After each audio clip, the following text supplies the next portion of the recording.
صلوات على محمد وآل محمد. اللهم صل على Muhammad wa ali Muhammad.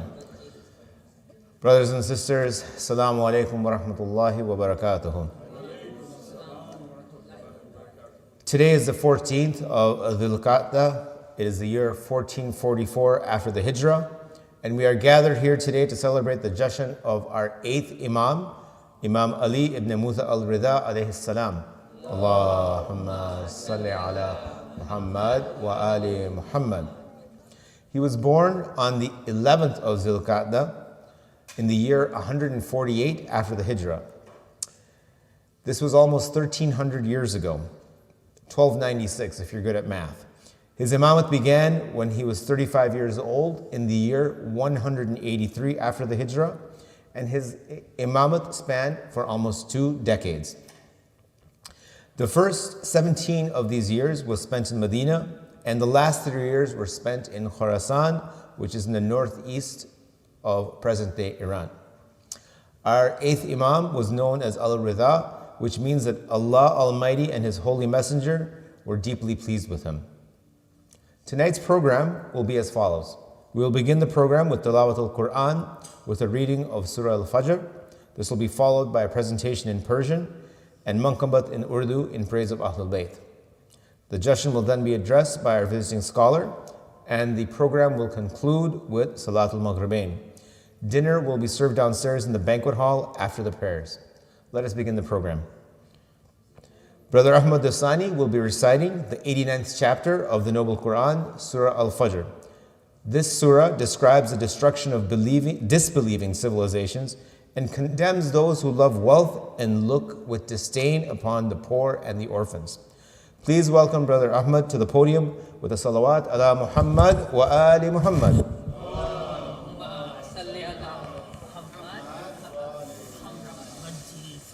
Thank you.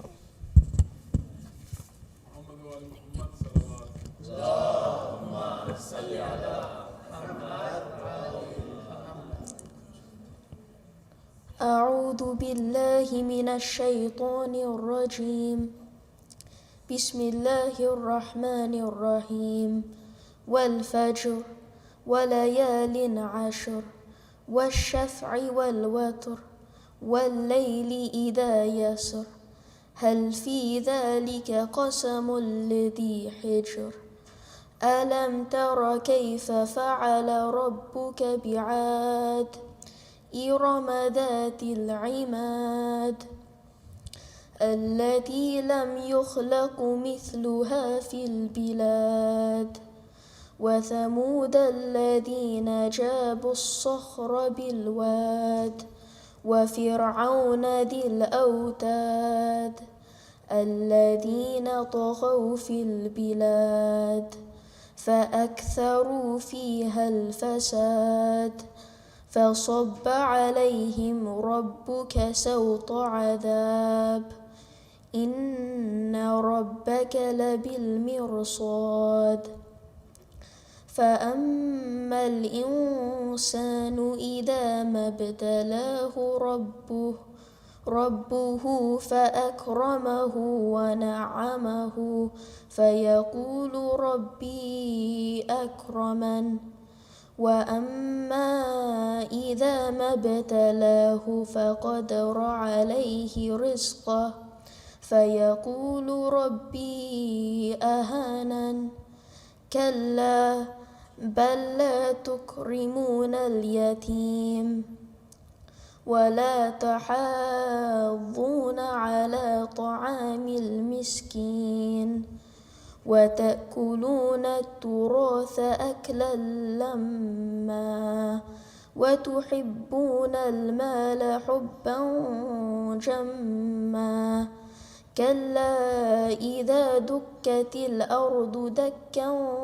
دكا وجاء ربك والملك صفا صفا وجيء يومئذ بجهنم يومئذ يتذكر الإنسان وأنى له الذكرى يقول يا ليتني قدمت لحياتي فيومئذ لا يعذب عذابه أحد ولا يوثق وثاقه أحد يا أيتها النفس المطمئنة ارجعي إلى ربك راضية مرضية فادخلي في عبادي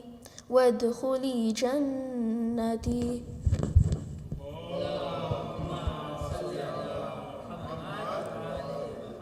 In the name of Allah, the most beneficent, the most merciful.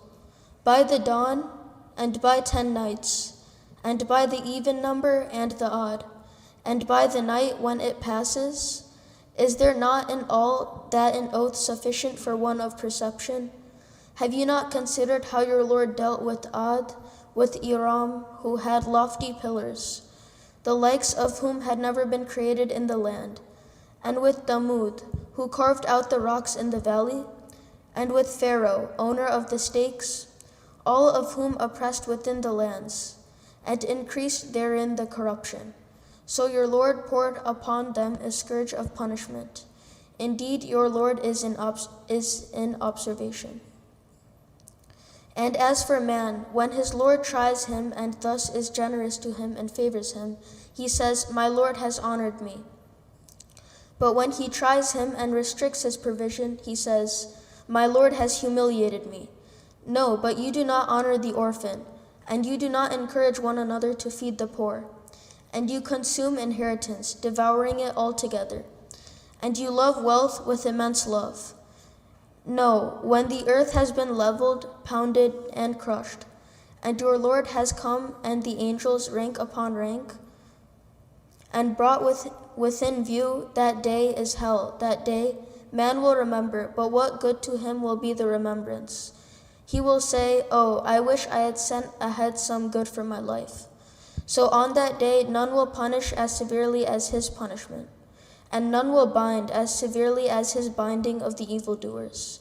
To the righteous it will be said, O reassured soul, return to your Lord well pleased and pleasing to him, and enter among my righteous servants, and enter my paradise.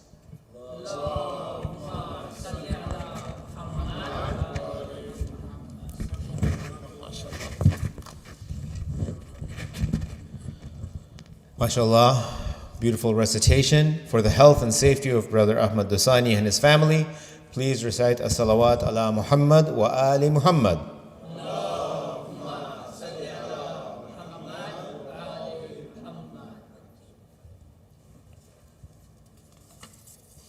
Our next presentation will be by Brother Razi Hussain.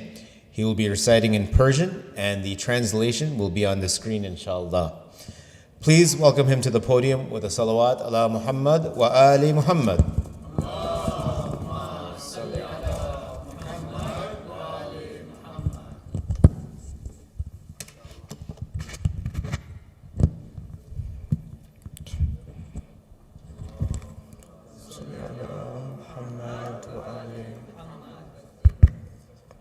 Salawat.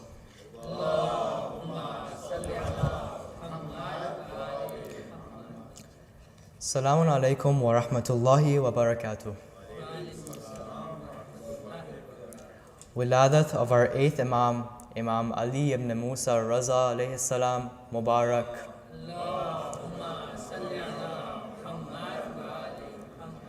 I am reciting a manqabat in Farsi regarding Imam Raza. At the end of each stanza, I would like for all of us to recite Ali Musa Raza all together. Please recite aloud salawat.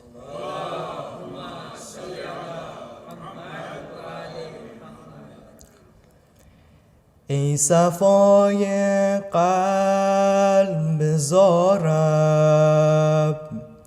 هر چه دارم از تو دارم تا قیامت ای رضا جان سر ز خاکت من ندارم منم خاک درت، غلام و نوکرت، مران از در مرا به جان مادرت.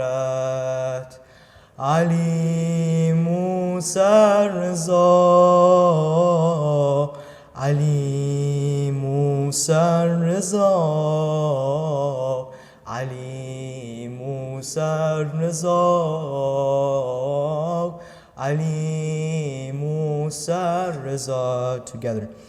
علی موسی رضا،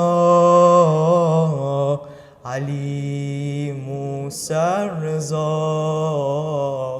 علی موسی رضا، علی موسی رضا. غیر تو یاری ندارم، با کسی کاری ندارم، گر مرا از در برانی جای دیگر من ندارم. تو خوبی من بدم، به این در آمدم، به جان فاطمه مکن مولا ردم. علی موسی رضا، علی موسی رضا، علی موسی رضا، علی موسی رضا. به دلم کن یک نگاهی، تا نماند یک گناهی، به یقین با یک نگاهت می شوم دور از تباهی. نگاهم سوی تو، بهشتم کوی تو، دلم خورده گره به تار موی تو. علی موسی رضا، علی موسی رضا، علی موسی رضا، علی موسی رضا. تو رؤوف و مهربانی، قبله درماندگانی، ز تو ممنونم دلم را در حریمت می کشانی. الا ای یار من، تویی دلدار من، نظر کن بر دل سیاه و زار من. علی موسی رضا، علی موسی رضا، علی موسی رضا، علی موسی رضا.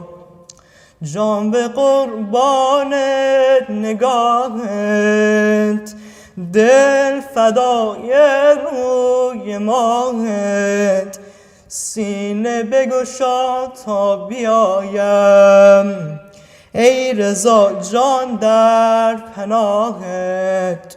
منم دیوانه ات، مقیم خانه ات، تویی باغ گل و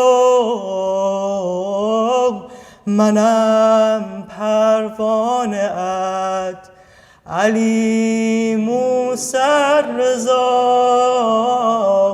Ali Musa Rizwa,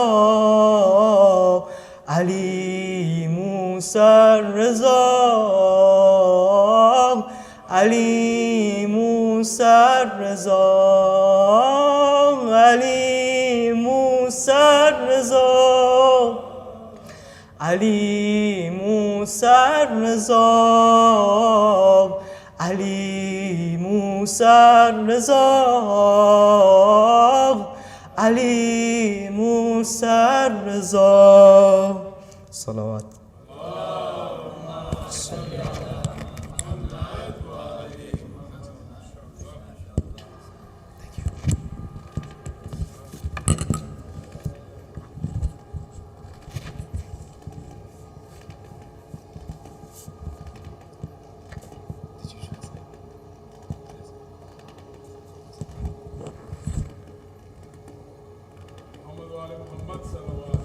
Allahumma salli ala Muhammad wa ali Muhammad. MashaAllah, that was a heartfelt, beautiful recitation by our young brother Razi Hussain. Not only did he recite it, but he also did the translation of it as well. So for his health, his safety, for him and his family, please recite as-salawat ala Muhammad wa ali Muhammad.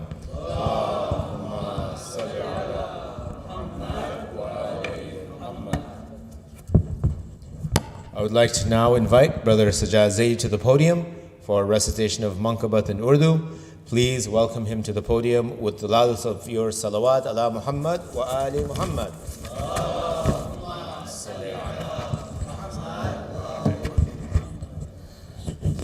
MashaAllah, after that beautiful recitation by Ahmed and also after Razi, I don't feel like I should be reciting, but since I was asked, inshallah, I will recite a few stanzas with Maulana's permission. This is the kalam of Urdu poet from Pakistan, Janab Sibte Jafar. And inshallah, in this poetry, the poet is talking about the resemblance of Imam Ali Ridha alayhi salam with Imam Ali. Recite another loud salawat.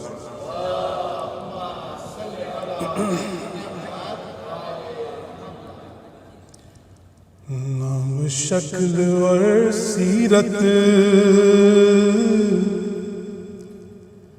sab hi murtaza ki hai.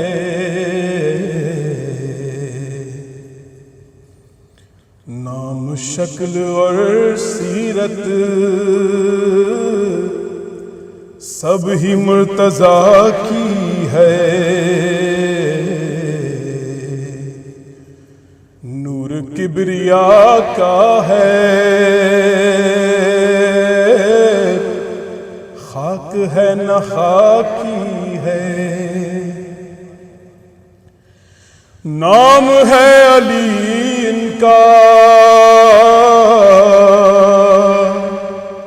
سب پکارتے ہیں رضا. نام ہے علی ان کا سب پکارتے ہیں رضا. بات ان کی جو بھی ہے ساری مصطفیٰ کی ہے. بات ان کی جو بھی ہے ساری مصطفیٰ کی ہے. تجھ کو آل و قرہ کی معرفت نہیں ماموں. تجھ کو آل و قرہ کی معرفت نہیں ماموں کہ دو جہاں کی ہر نعمت شاہد و سرا کی ہے. جہاں کی ہر نعمت شاہد و سرا کی ہے، تاج و تخت عباسی اور عرب عجم کیا ہے، تاج و تخت عباسی اور عرب عجم ہے کیا، کائنات ہی ساری جب علی رضا کی ہے، کائنات ہی ساری جب علی رضا کی ہے۔ اور یہ میرا اپنا پرسنل بہت پسندیدہ شعر ہے، ایک دفعہ درود پڑھیے محمد وآل محمد۔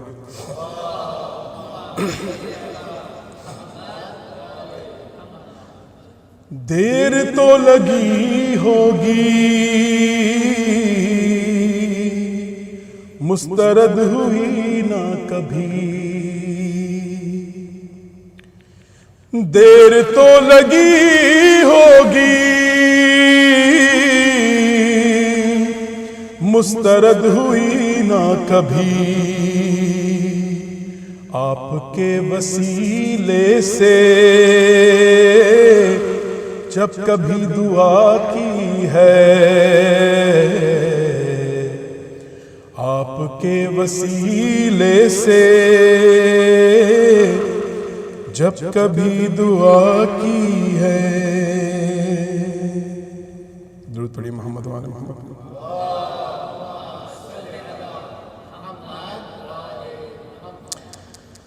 جس میں بالادستی ہے اب بھی آل و قرآن کی، جس میں بالادستی ہے اب بھی آل و قرآن کی، ایک وہی دنیا میں مملکت رضا کی ہے، ایک ہی وہ دنیا میں مملکت رضا کی ہے، نام شکل اور سیرت سب ہی مرتضیٰ کی ہے۔ درود پڑھیے محمد وآل محمد۔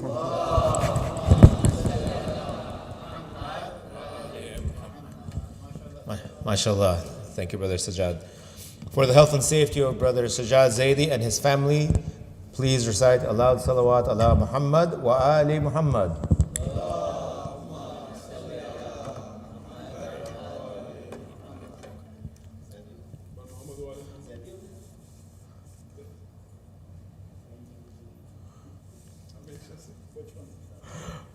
So, for those of you who have arrived a little bit later than when the program started, just wanted to give you a brief rundown of the program this evening. We will now be having the Jashan being addressed by our visiting scholar.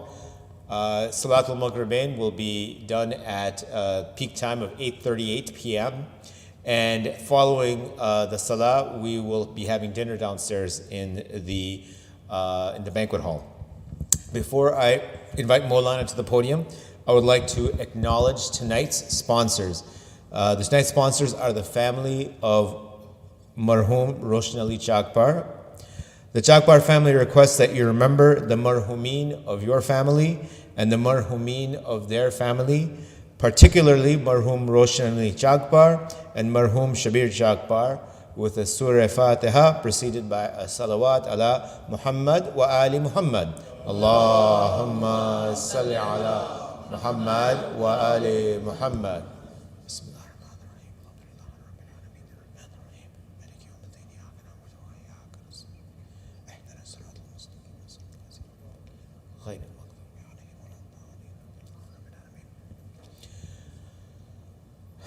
The Jashan tonight will be addressed by our visiting scholar, Syed Rizwan Rizvi. Syed Rizwan is currently the resident scholar at Masjid Ali in Somerset, New Jersey. He is originally from Hyderabad, Pakistan, and is from a family of ulama, including his late father, Maulana Tilmiz Rizvi, and his grandfather, Maulana Sayyid Izharul Hasnain Rizvi. He started his religious studies here in Chicago under the tutelage of our very own Maulana Sheikh Amir Mukhtar Faizi, and he continued his studies at the Islamic Seminary of Qom under some of the best and most renowned theologians of the Hawza. Following his studies in Qom, he traveled to Damascus and enrolled in advanced Arabic courses at Damascus University's Arabic Language Institute. Syed Rizwan has published various articles on taqleed, marriage, and ibadat, and has spoken at numerous Islamic centers throughout the world. We are blessed to have him come back to Chicago to address the Jashan this evening. Please welcome him to the podium with a salawat ala Muhammad wa ali Muhammad.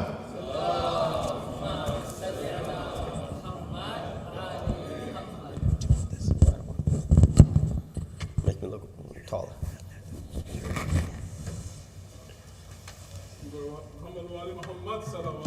Allahumma salli ala Muhammad.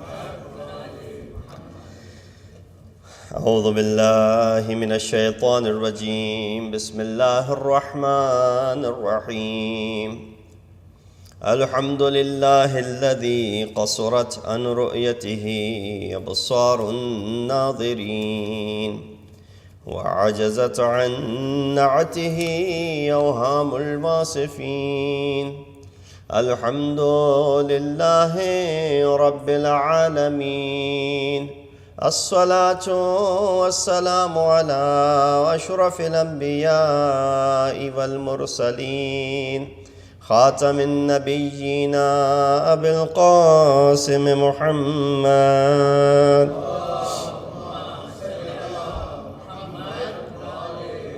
وأهل بيته الطيبين الطاهرين المعصومين الذين أذهب الله عنهم الرجس وطهرهم تطهيرا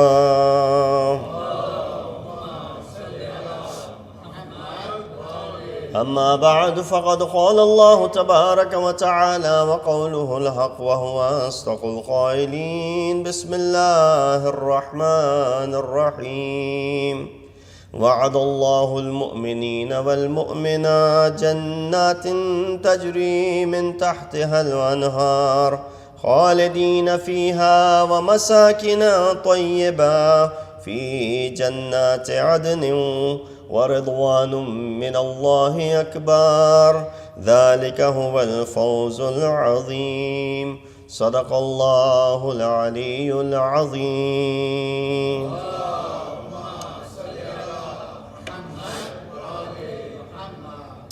Assalamu alaikum wa rahmatullahi wa barakatuhu. Greetings and felicitations on this very auspicious occasion upon which we celebrate the prosperous birth of our 8th Imam, Shams al-Shumus, Anis al-Nufus, al-Ra'uf, Sultan al-Arabi wal-Ajam, Ali ibn Musa al-Ridha alayhi salatu wassalam. Allahumma salli ala. Indeed, it is an honor and privilege to be once again back here amongst my own family members and distant family members, and it's always a pleasure to be speaking to all of you. I was tasked with this lecture by our own Maulana Amir Mukhtar Faizi and the Baitul Ilm community while I was actually in Iran. So about a week and a half ago, I was blessed to visit the shrine of Imam Ridha alayhi salatu wasalam. Allahumma salli.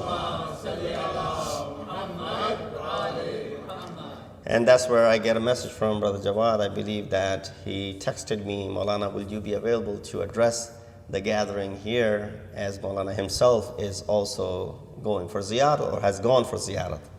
And of course, I did not know how things will turn out. I was still in Iran, and I was, this is after 4 years and after pandemic that I had gone back to the ziyarat.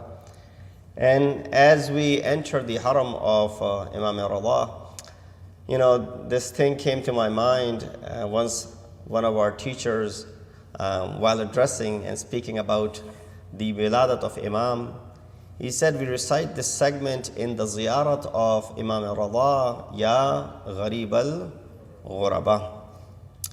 And of course, which I'm sure all of you know, the word gharib in Arabic refers to someone who's a stranger or unknown.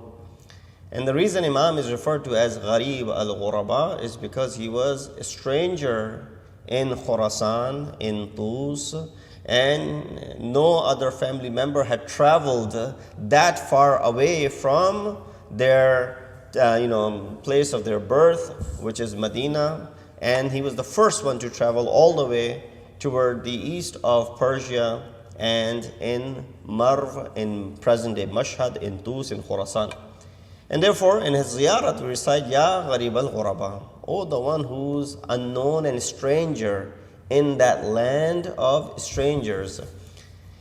And then our teacher said that, oh Imam, when I look at your haram, and when I look at the dome, and when I look at the golden dome, and I look at the wus'at of your haram, which can encompass all the harams of Ma'sumin around the world, the size and the magnitude of the haram of Imam Ridha, oh Imam, you may have been Gharib al-Ghuraba then, that you were a stranger in that land to Persia, but now Persia is known because of you. Now if there's a recognition, if that land has any recognition, it has through you because of your wujud in that land.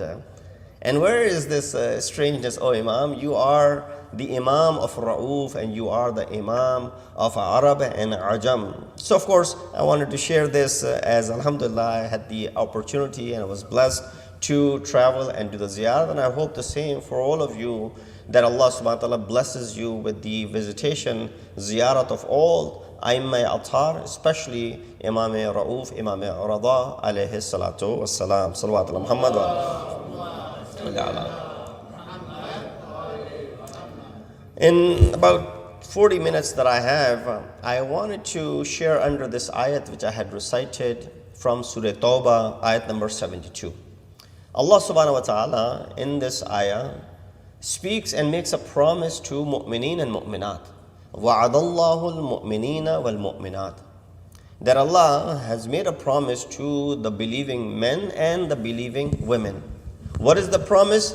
جَنَّاتٍ تَجْرِي مِن تَحْتِهَا الْأَنْهَارِ, that for the good deeds that you perform, Allah subhanahu wa ta'ala will bless you with the paradises, jannatin tajri min tahtiha al-anhar, beneath which the rivers are flowing. Of course, this analogy is there for us to just understand. It's taqarrub al-dhahni, in order for us to understand what is the something that a person could aspire to have as far as a house is concerned, as far as dwellings are concerned, to live in a place which is beautiful, which is vast, which is big, and then natural beauty of rivers flowing underneath. These are the spots of vacation that you and I sometimes visit, where there's river around it and there's these beautiful dwellings. So Allah promises us jannatin tajri min tahtiha al-anhar, but not for a week long vacation, for 2-week long vacation, khalidina fiha, that you may live in it forever. And then Allah promises another thing, wa masakina tayyiba, not only these jannah, the paradises, but masakina tayyiba, these tayyib or tahir and pakiza and pleasant and purified spaces of living, masakin, and maskan is the plural for maskan, places where you will live, wa jannati adnin, fi jannati adnin. And then this is sometime the Mufassirin mentioned the word adn, which comes from, one of the meanings of the word adn is the source, or ma'adin, as you say, ma'adin is where the minerals are kept. This could be one of the names of one of the paradises. For example, one of the names of a paradise is Firdaus.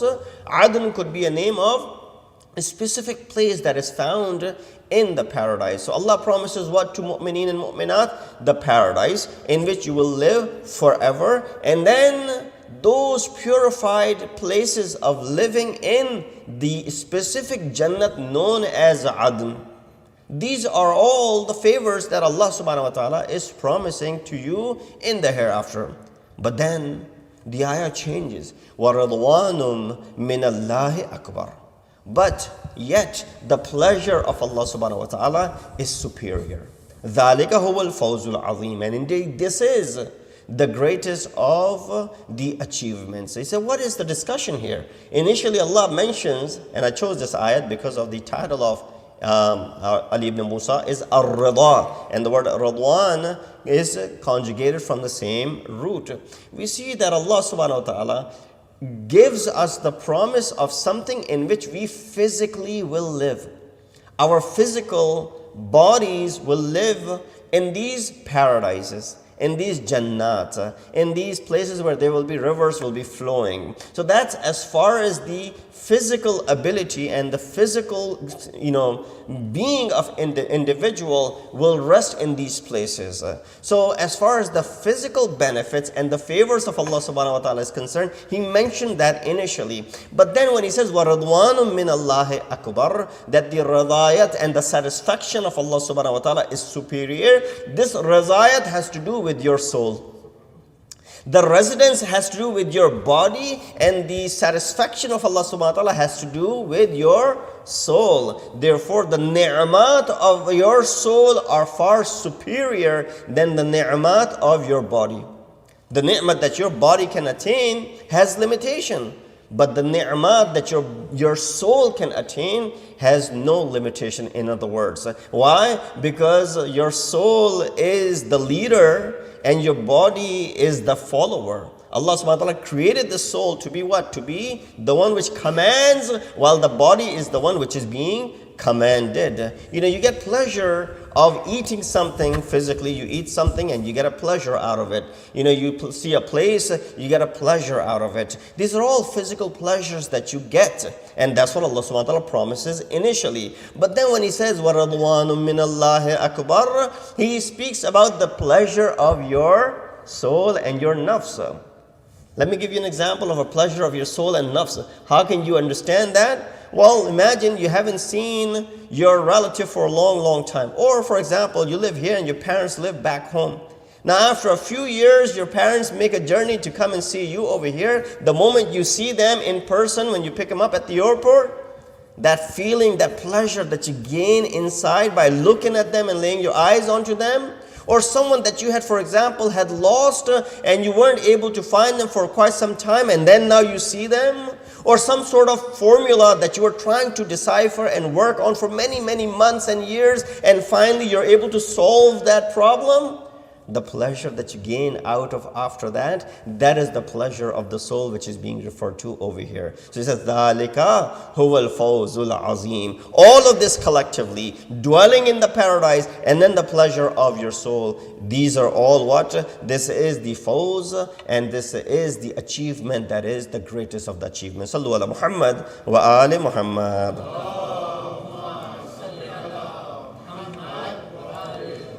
So I wanted to briefly talk about this title of Imam, which is called Ar-Ridha. And this is amongst the maqamat, amongst the stations of the mystics. This is amongst the stations of those who are urafa. If we want to practice irfan, of course, irfan-e-amali and irfan-e-nadari, and the first thing students that they get inclined toward Hawza Ilmiya or the studies of Hawza is irfan attracts them. They see these urafa and their abilities that are mentioned to them. The names of Ayatollah Bahjat, for example, comes to your mind. Names of other scholars such as Hassan Zada Amudi comes to your mind. When you hear about them and some of the things that are associated with them, right away, irfan does what? Attracts people. And they want to go to Hawza because of irfan, and they can study irfan and they become urafa, for example. Mahil, slow down. Why? Because that is not something which is attained, overnight. This is not something which you can just go ahead and study in books and then become an arif.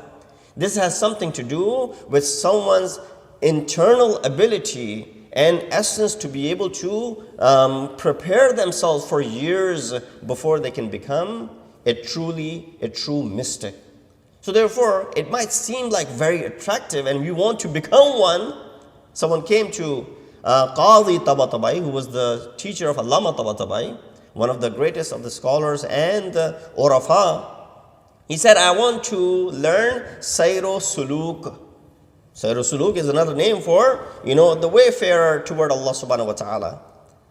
So Ayatollah responded to him by saying, have good suluk with your family first before you want to learn Sayro Suluk. Meaning he was able to see that you're not good with your family. You're not dealing with them fairly, and now you want to become a mystic? So in order for you to become a mystic, you need to go out and first purify yourself. Internally cleanse yourself. The vessel that has become polluted and corrupted, that has to be washed away first in order for you to step into the valley and then gain these advances. A glass, a cup, I would wash it before I'll go ahead and pour some water in it. No matter how pure the water in this bottle was, if this cup is dirty, the water will become dirty. So cleanse your vessel first before you dwell in these valleys to become a mystic. Otherwise, you could be going down a road which is not to be tread upon. So here, Maqam Raza is, this is the title of Imam. As you mentioned, that all of the Ma'asumin possessed this Maqam Raza. It's not exclusive to Imam Ridha, but they all had these maqamat and they all had these attributes. So for example, the sixth Imam is called Sadiq, does not mean the other Imams are not Sadiq. They all are Sadiq. And they all are Ridha. But they became known with these specific titles. So what is this Maqam Ridha? It is amongst the maqamat of the mystics, in a layman's term. But what is it? What does this maqam teach you? So there are two levels of this maqam. First level of this maqam is the level of love is at such a high level that even if the wound-stricken person is struck with something, he does not feel the pain. Imagine that there's a wound, and because something else was occupying your mind, you don't feel the pain at all. Has it happened to you? That after a while you say, oh, I got a cut. I didn't even realize it. Why? Because your mind was mashghul somewhere else. And because your mind was occupied somewhere else, you didn't realize that there was a cut and it was bleeding. And then once you realize it, now it started hurting as well. It wasn't hurting before, now it starts hurting. Better example of this is someone who is in, for example, a battlefield. Someone who's fighting in a battlefield. Who can, while a warrior is there in a battlefield fighting for a bigger cause, he gets wounds left and right. He can care less about these wounds. He'll carry and take care of these wounds afterwards. There's a bigger picture ahead of him, that is to go ahead and attain this victory. And these small little wounds are not going to slow him down. So in other words, he doesn't even pay attention to any of these wounds that has been given to him. Kind of like example of Amir al-Mu'mineen, Imam al-Muttaqeen, Ali ibn Abi Talib alayhi salatu wasalam. When an arrow had pierced into the leg of Imam or a body part of Imam, and when they wanted to take it out, of course, it's painful. They said, wait till Ali starts praying Salat. And when Imam stood for Salat, then they were able to pull it out without Ali being agitated. Why? Because Imam Ali was masroof in the worship of Jabbar or Allah subhanahu wa ta'ala, and he was mashghul and he was occupied, his mind was occupied completely that he did not know what was happening in his surrounding. And so if a wound is struck or if an arrow is taken out, which could be a painful process, Ali has no worry of it or does not even feel a pain because he is so much mashghul and occupied. But don't think that Ali becomes so occupied that he doesn't know what's going on in his surrounding. No, if a beggar comes asking for help, Ali is mindful of that as well. And then the ayat of Quran comes down, وَهُمْ رَاكِعُونَ, that these are the ones who give zakat in the state of ruku when a beggar comes asking for it. Sallu ala Muhammad wa ala Muhammad.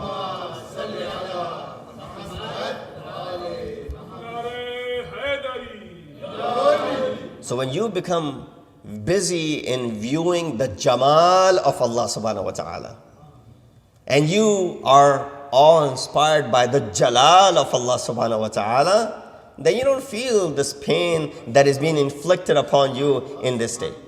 So that is the first level. The second level is a lower level. Maybe you and I are not at that first level, but maybe you and I can relate to the second level of Ridha and Maqam Ridha. What is the second level? Second level of Maqam Ridha is where you do feel the pain. But in your mind, there's something far more superior so that you don't worry about it at the moment. For example, God forbid, you hear a terrible news that someone, a loved one, has gotten into an accident and now they're in a hospital. Right away, you grab your keys and you go to your car and then you're driving there. While driving there, it might be possible that a thorn pierced into your skin or something. Or you cut yourself, as I was mentioning earlier. You don't worry about that. You feel the pain. It starts hurting. You might have jammed your finger. You might have done some damage to yourself. You realize it and you feel the pain of it. But for time being, you put this pain aside because there's something far more important in your perspective. And that's where the lower level of this maqam ridha is. I'll give you another example of this. Someone who knows that there is, some sort of illness that they have. And they have to go through a surgery. They know the surgery is a painful process. But they know that after the surgery, it will be ease. So I'm willing to go through the difficult surgery. Why? Because after that, I will be at ease. You're willing to eat this terrible medicine. Why? Because after eating it, there will be ease as far as your pain is concerned. So you put yourself through this little bit of pain, and that is also considered to be the lower level of maqam ridha. Now, maybe many of us are at this second level, but the first level of this maqam ridha, where it's not just exclusive for ma'sumin. So, well, it's only for imams. Imams were at that level. No, you and I can also attain that level. And imams taught us that love of God is also the same for this person who might feel the pain of calamities but remains satisfied because he knows what? Inna ma'al usri yusra. Inna ma'al usri yusra. I didn't repeat the ayat. Ayat is repeated in Quran. There's no misprint in the Quran. This ayat is repeated one after another. Right? This ayat is repeated. Allah is emphasizing the fact that after pain and difficulty comes what? Comes ease. So the question might be arising in your minds. Maulana, that's good. How do we attain this level of ridha? How do we become this sort of radhi bil qadri wal qada? How do we become and attain the level of and the maqam of ridha? The ridha of Allah, the approval and the pleasure, is based on obeying Allah subhanahu wa ta'ala. Allah has given us the guidelines. He's provided us how you can attain. Number one, the easier way is the continuous remembrance of Allah subhanahu wa ta'ala. That you don't forget Him, whether at ease or at difficulty. The ayat of Quran, which is usually recited in the wiladat or the shahadat of our seventh Imam, الَّذِينَ يُنْفِقُونَ فِي السَّرَّاءِ وَالضَّرَّاءِ وَالْكَاظِمِينَ الْغَيْظَ وَالْعَافِينَ عَنِ النَّاسِ وَاللَّهُ يُحِبُّ الْمُحْسِنِينَ. That those who spend, whether they're facing adversity or whether they're facing peace, regardless of the situation that they may be in, they're what? They spend in the way of Allah subhanahu wa ta'ala. They don't care only if they are affluent and they have money now and they have the riches, only now they start paying and start donating and start contributing. As soon as things become tight upon them, you heard in the ayat of Surah Fajr as well, that when Allah bestows upon His servant, فَقَدَرْ, when He gives it to him, He says that Rabbi akramani, Allah has honored me. And when Allah tightens His risk, He says Rabbi ahanan, Allah has disgraced me and dishonored me. No, that is not the case. In both situations, you can attain this maqam ridha by being able to do as much as you can at that level. According to Amir al-Mu'mineen, Imam al-Muttaqeen Ali ibn Abi Talib alayhi salatu wassalam, another prerequisite for maqam ridha is humility and being humble. No, arrogance has nothing to do with it. The moment arrogance creeps into insan, forget about maqam, forget about any maqam. let alone maqam rida, as we are speaking of.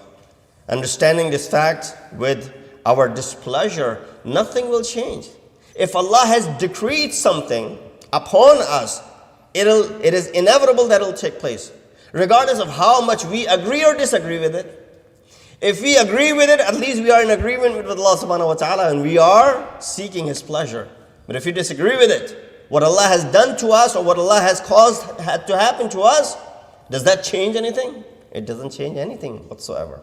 So therefore, being humble in front of the decree of Allah subhanahu wa ta'ala. And then there are many examples of humbleness that you find in the kalam or in the life of Ma'sumin.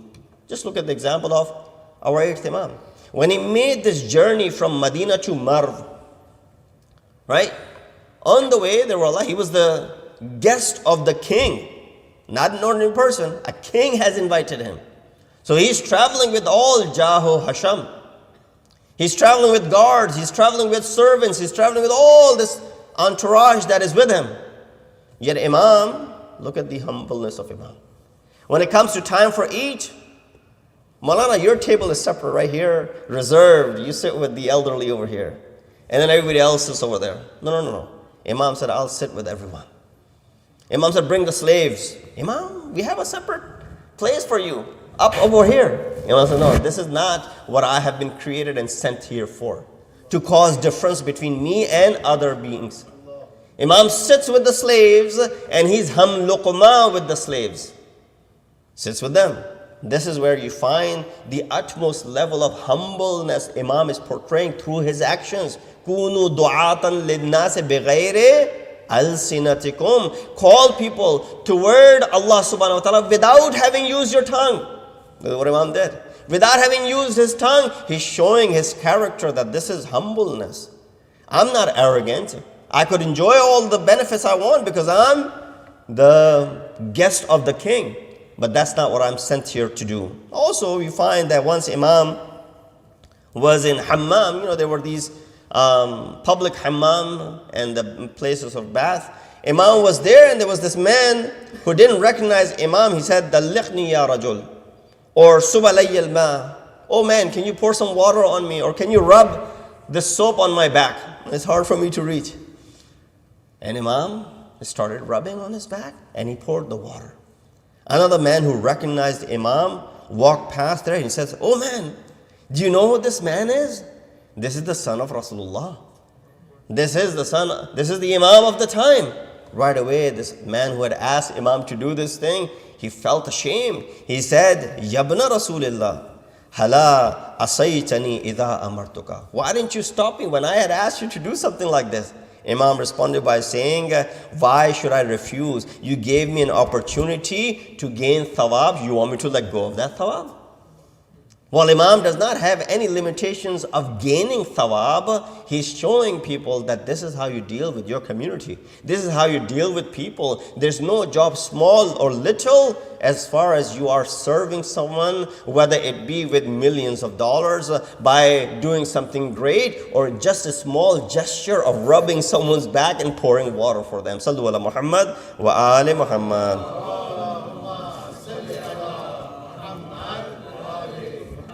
There's a riwayat in this regard, and I'm still behind in my talk. I have a lot to go.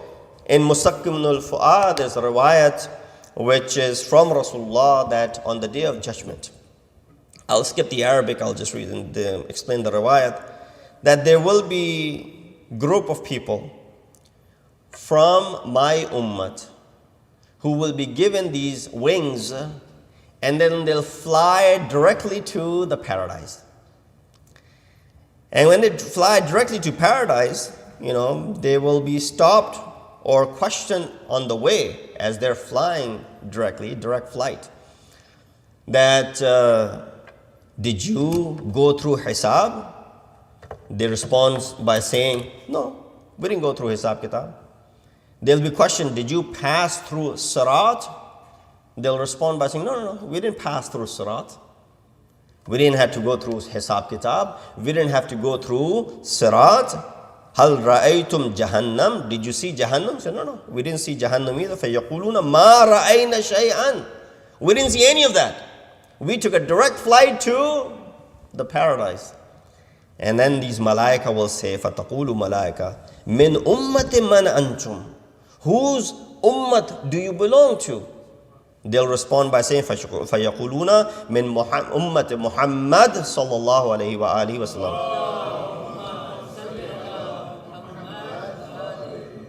He said, okay, there were many from your ummah of Rasulullah, but they had to stop in all of these stations. What is it that you did that you're skipping past all of these stations? I'll get to the gist of the matlab. He said there were two things that we did.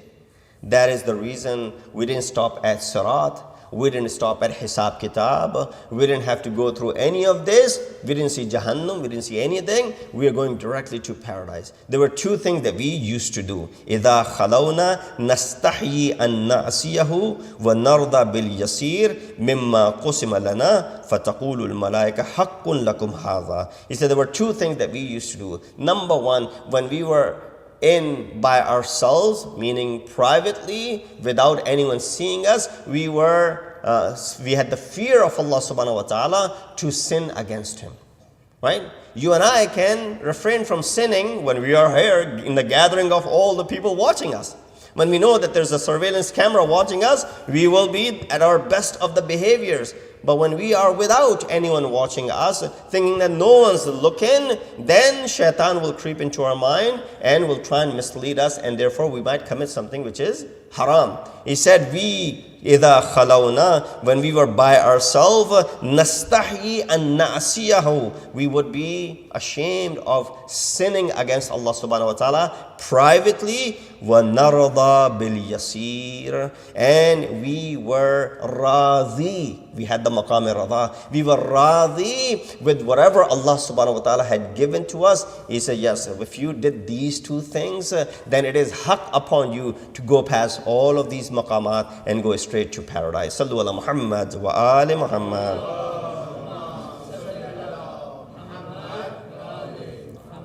Of course, Imam, when he came to Marv, the famous incident where Imam ﷺ goes past Nishapur, and you still have the nishan of the maqam of the footprints of Imam Radha in Nishapur. People go for the ziyarat, they visit that place as well.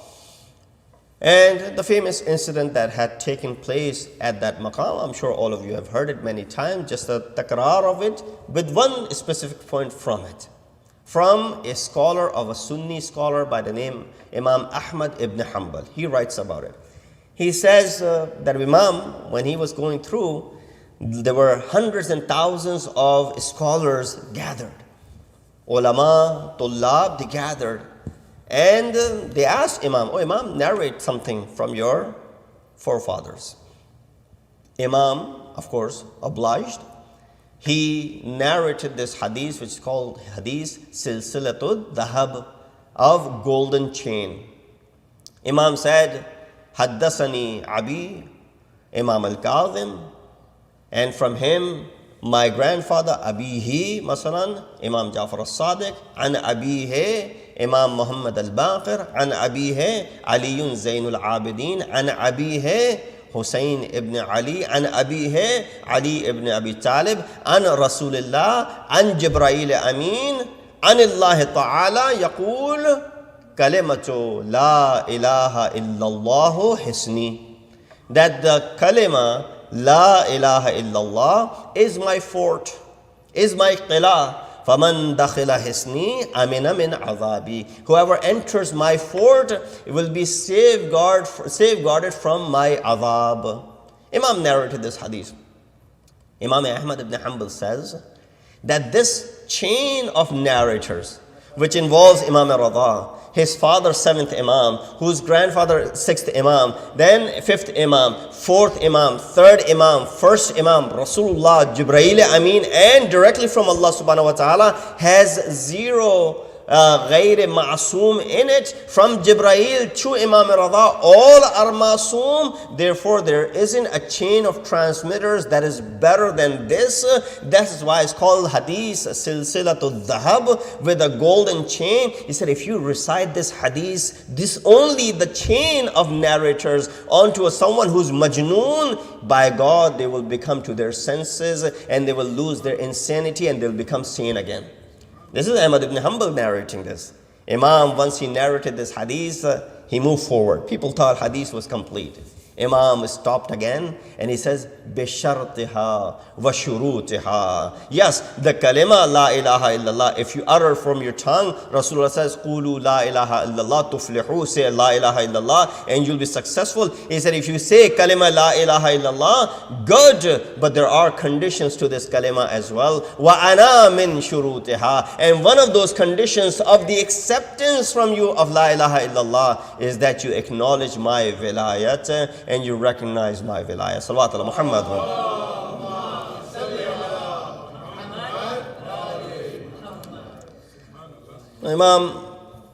Imam mentioned many pearls of wisdom that we attain from the kalam of Imam alayhi salatu wasalam. And as I keep on looking at the clock, I'm seeing what should I leave and what should I talk about. There was this great deal of pain that Imam had to endure. When he first came to Mashhad, when he first came to Marv, Imam ﷺ made it very clear that this is something which is imposed upon me. I was not accepting this vilayat ahdi. I was not accepting this crown princeship from this man until he left me with no choice except that you be killed or you accept this. So I chose to accept this over being killed and my blood be wasted over this. So Imam said, that's the reason I accepted it. But he made sure that he told them that I will not take part, because Mamun has said what to Imam? Mamun has said that I want to make you the Khalifa because you're better than me. Imam ﷺ responded by saying, In kanat hadhihi al-khilafa laka wallahu ja'alaha laka fala yajuzu laka an takhla'a libasan albasaka Allahu. If Allah has given you this khilafat, which is not right, then there's no right upon you to go ahead and give it to someone else, because Allah chose you for this. And then Imam responded by saying again, وَإِن كَانَتِ الْخِلَافَةُ لَيْسَتْ لَكَ. But if this khilafat was not your haq to begin with, and he says, well, فَلَا يَجُوزَ لَكَ أَن تَجْعَلَ لِي مَا لَيْسَ لَكَ. Then it's not your duty to go ahead and give it to me something which does not even belong to you. Man, for example, this board does not belong to you, I go ahead and give it to someone else. No, it's not mine to begin with. How am I going to go ahead and give it to someone else? In both sentences, Imam hit and did the zarbat to Mamun so that he understands the reason. But then, of course, he needed Imam for the legitimization of his own government. So once he asked Imam Ridha ﷺ to lead Salatul Eid, Imam said, refrain me from doing so. He said, no, I insist. Then Imam said, okay, I'll do it the way my forefathers used to do, but the way Rasulullah used to do. He said, do however you want. I want you to lead Salatul Eid. Imam then gets ready for the day of Eid. Imam performs the ghusl. He puts on this white piece of clothing. In fact, Imam put on a white piece of amama as well. And then Imam comes out of his house while the guards are waiting and the civilians are waiting that how will Imam come out? Imam comes out barefoot, walking in this way. When people see who are mounted on their horses, they come down from their horses. Those who are carrying the aslaha, they put their aslaha away and then they start marching with Imam. Those who are the shurafa and those who are the common people, they all accompany Imam as Imam is moving towards this Eidgah. And Imam would move a few steps and then Imam would stop. And then Imam would say the takbir. Imam would recite Allahu Akbar, Allahu Akbar. The same takbir that we recite in the Eid, the takbirat Imam would recite. And after a little while, the entire city was walking with Imam. And it said this was a scene where the entire city was saying Labbaik to Imam. And therefore Mamun was informed that if you don't stop Ali ibn Musa al-Rida today, your government will be toppled and everyone will be with Imam. So he sends forth and says, oh Musa, Ali ibn Musa, we don't want you to lead the Salatul Eid. Please come back. Imam knew what he had caused. The popularity of Imam had increased to the level people knew that he is the rightful Khalifa. And that led to the hasadat and jealousy by Mamun al-Rashid, that he started plotting against Imam ﷺ so that he could take the life of Imam. I'll conclude over here with this one incident where Imam ﷺ, Mamun was informed that the gathering of Imam, there was a discussion on ilm kalam and there were discussions on other topics which was gaining popularity, and therefore he wanted to stop that. You don't find in the kalam of Ma'sumin that they would ever use words against anyone. Yani nafareen or bad-du'a was not something which is normally, commonly come out from the tongue of Ma'sum. Even in the scenarios in Karbala, you don't see anyone making bad-du'a.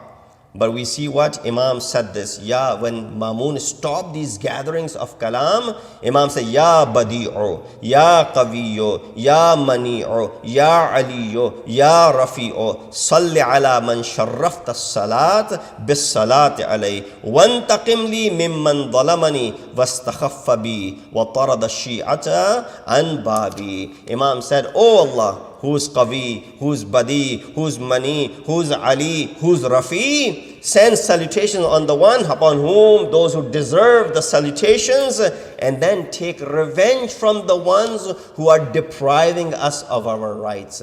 Imam ﷺ made this nifreen upon Mamun al-Rashid at that time. And lastly, there was a man by the name Muhammad ibn Isa. He said, and these are amongst the perks and that you find and many things. In fact, you could do an entire seminar on Imam al-Rida and still you will not be satisfied. And looking at the time, that Muhammad ibn Isa, he says that once, it's been narrated by a couple of people. One of the narrators is Muhammad ibn Isa. He said, once I saw myself doing the Hajj. And someone told me that Rasulullah is nearby and he's visiting. And people are visiting him. Anyone can go and see him. So he said, I went and I saw Rasulullah. He was sitting and there was this tasht in front of him and there were dates in it. I said, oh Rasulullah, can you give me some from this tasht? Rasulullah picked up a bunch in his hand and he gave it to me. He said, in my dream I counted there were 18. I woke up thinking that maybe 18 years are left in my life. 2 days later, Imam al-Rida enters Khurasan. And then he says, I went to see Imam in the same way I had gone to see Rasulullah in my dream. He said, when I entered upon the gathering of Imam and the bargah of Imam, that's why we call it Imam bargah. He said there was a similar type of tasht sitting in front of Imam and there were dates in it. I asked, oh Imam, can you share some dates with me? Imam picked up a bunch and he gave it to me. He said, I started counting and when I finished counting, they were exactly 18. I said, oh Imam, can you give me a little bit more? Imam responded by saying, if my Jad had given you more, I would have given you more as well. Because my Jad only gave you 18, that's how much I will also give you, not to take lead as far as my Jad Rasulullah is concerned. These are the incidents which made people believe in Imamat, brought them closer to Imams, and that's why he said Allah knows where to place His Risalat. We ask Allah subhanahu wa ta'ala to give us the tawfiq and ability to be able to follow the commands and the teachings of Ma'sumin alayhimu salatu wasalam. We ask Allah subhanahu wa ta'ala to give us the tawfiq and ability to perform the ziyarat of Shahi Khurasan, Imam Ali ibn Musa Ridha alayhi salatu wasalam. We ask Allah subhanahu wa ta'ala that with the barakat of the wujud of Imam Ma'asum in these different lands, may Allah subhanahu wa ta'ala protect mu'mineen all around the world.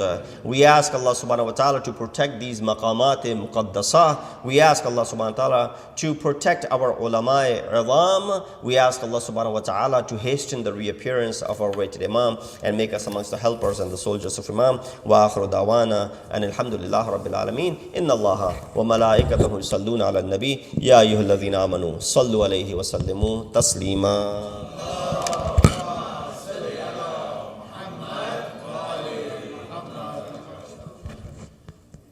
MashaAllah. Thank you, Maulana, for the enlightening discourse.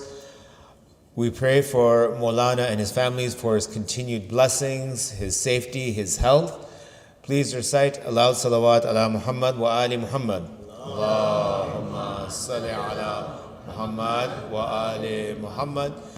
We wish him safe travels home and hope to see him back in Chicago soon.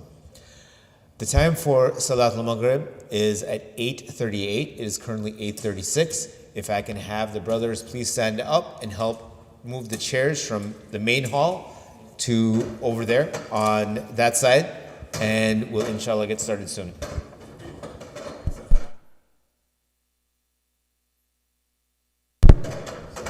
Brothers, that area over there, just leave on for those who are praying on the chairs.